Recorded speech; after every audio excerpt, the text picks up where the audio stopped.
আসসালামু আলাইকুম। তো হঠাৎ মাঝরাতে আমার মিট বক্স খেতে ইচ্ছে করছিল, তো ভাবলাম কেন এটা বাসায় তৈরি করা যাক, বাহির থেকে অর্ডার না দিয়ে এবং এত টাকা খরচ না করে, যেহেতু এটা আমি বাসায় তৈরি করতে পারি।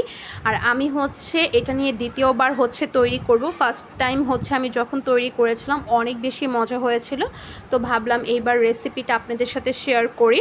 তো এখানে আমি চিকেন, সসেস, তারপরে আলু নিয়েছি। আলুটা আমি একদম চিকন করে কেটেছি। আলুর মধ্যে হলুদের গুঁড়া, মরিচের গুঁড়া, লবণ, সামান্য একটু ধনিয়ার গুঁড়া অ্যাড করেছি। এখন আমি অর্ধেক ভেজে নেব, বাকি অর্ধেক আমি এটার পরে ভাজবো, একসাথে সব ভাজবো না। তো তারপর আমি চিকেনের মধ্যে সামান্য একটু আদা রসুন বাটা, হলুদের গুঁড়া, মরিচের গুঁড়া, ধনিয়ার গুঁড়া, জিরা গুঁড়া, তারপর সয়া সস, টমেটো সস, লবণ সব কিছু পরিমাণ মতো দিয়ে তারপর এটা আমি ভালো করে মেখে নেব। তো এইখানে আমার আলুটা প্রায় ভাজা হয়ে যাচ্ছে, আর একটু ব্রাউন করে আমি নামিয়ে ফেলবো।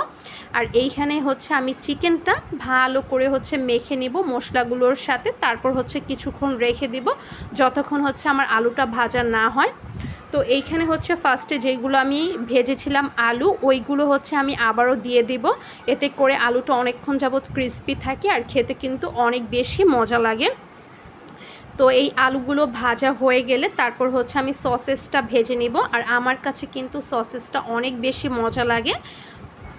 আমি সসেসটা হালকা করে ভেজে নেব, বেশি ভাজলে কিন্তু এটা টেস্টটা একদমই ভালো লাগে না, যার কারণে আমি জাস্ট কিছুক্ষণ ভেজে তারপর নামিয়ে ফেলবো। তো এটা ভাজা হয়ে গেলে এই যে আমি চিকেনটা ভেজে নিব। আর চিকেনের মধ্যে আমি সামান্য পরিমাণ ময়দা আর লবণটাও একটু অ্যাড করেছি। আর এখানে একটা সস আমি তৈরি করে নেব। তো এখানে আমি পরিমাণ মতন মেয়োনিজ, টমেটো সস আর সামান্য একটু চিলি ফ্লেক্স দিয়ে নিব। আর এই মেয়োনিজটা জানি কীরকম, একটু কেমন যেন দেখা যায়, ওটা কোনো ব্যাপার না, বাট টেস্ট কিন্তু অনেক ভালো এসেছিল যখন আমি পুরোপুরি কমপ্লিট করেছি। তো এখন এই সসগুলো আমি যেই জিনিসগুলো ভেজেছিলাম ওইটার উপরে দিয়ে দিব, তারপর ভালো করে মিক্স করে নিব। আপনারাও চাইলে এই রেসিপিটা ফলো করে বাসায় একবার হলেও ট্রাই করতে পারেন, অনেক বেশি মজা হয়েছিল।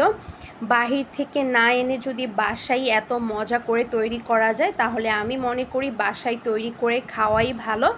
তো এই ভিডিওটা যদি আপনাদের কাছে ভালো লেগে থাকে, অবশ্যই একটি লাইক এবং আমার চ্যানেলটা সাবস্ক্রাইব করতে একদমই ভুলবেন না। পাশে থাকা বেল আইকনটা ক্লিক করে দিবেন। আমি আমার নাস্তাটা এনজয় করি। সবাই ভালো থাকবেন। টাটা।